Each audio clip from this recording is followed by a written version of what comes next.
So, a story.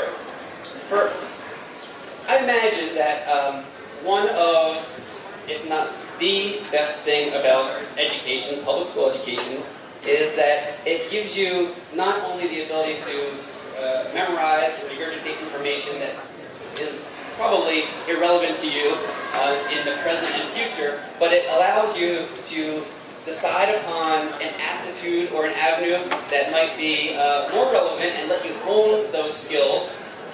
So you have a broad array of different subjects. You think, hey, this is for me. And that is, of course, where when I figured out that I was destined to be kind of an antagonistic smartass. Because around puberty, I had decided that I had enough of school, but alas, school had not had enough of me.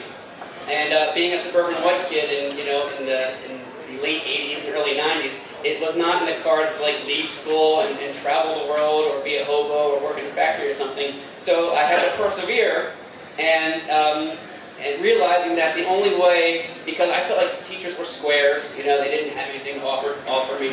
And so I thought the only way for me to possibly have any stimulation or fun or excitement in my life during the times between 8 and 3 during the school day would be if I created that excitement myself, because the curriculum surely was not doing it, and certainly the curriculum delivery. So I took it upon myself to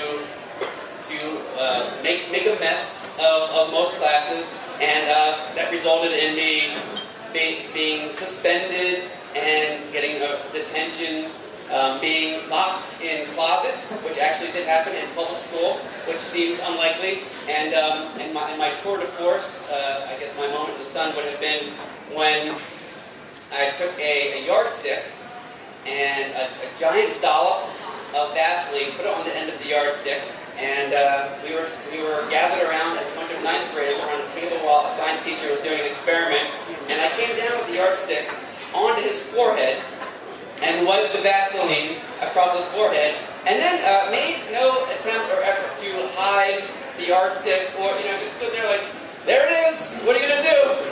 And he chased me around. There was a giant guy, and he chased me around the table, and he threw me over the back of the table. And again, public school, so I was pretty proud of some of the things that were done to me in lieu of what should have been done by public school teachers to public school students. And then when I left school, I did what any person who didn't like school and thought teachers were squares and the curriculum was BS, that's what would do, and that was become a teacher.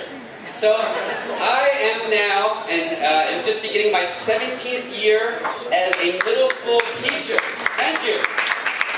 Thanks. It's exactly the way you'd imagine it. It's exactly that.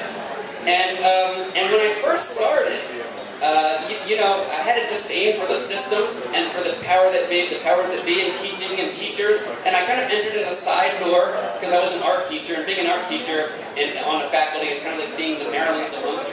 You're different than everyone else, and you don't know if you're better or they're better, but there's definitely a division there. And I was a mere 22 years old, and being in the faculty room felt like I was infiltrating, felt like I was behind enemy lines, and I was tremendously uncomfortable. So after 3 or 4 lunches at 22 years old, I decided that it would be more appropriate to dine with the middle school students.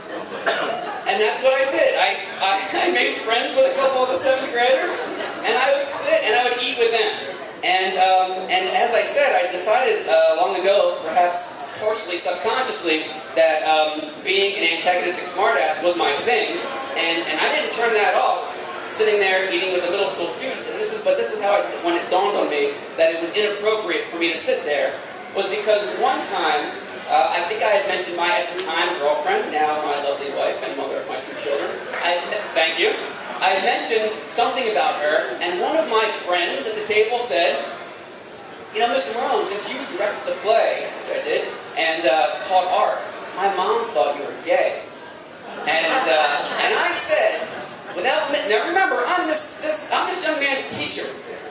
Without missing a beat, I said, of anyone, your mom should have known better.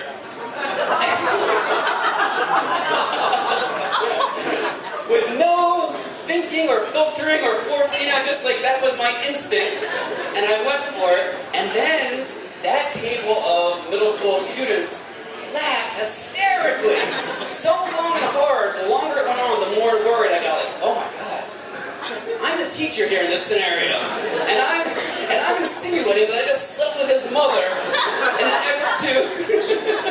effort of one-upmanship, to protect my sexuality or reputation or something. So then I got nervous, and then of course I went home, and in my mind I had it all figured out about how I was going to be fired from that job for that comment, and that didn't come to pass. Of course, I am celebrating my 17th year, but that was my last dining experience in a middle school cafeteria, which arguably should have happened 10 years prior to that. Thank you.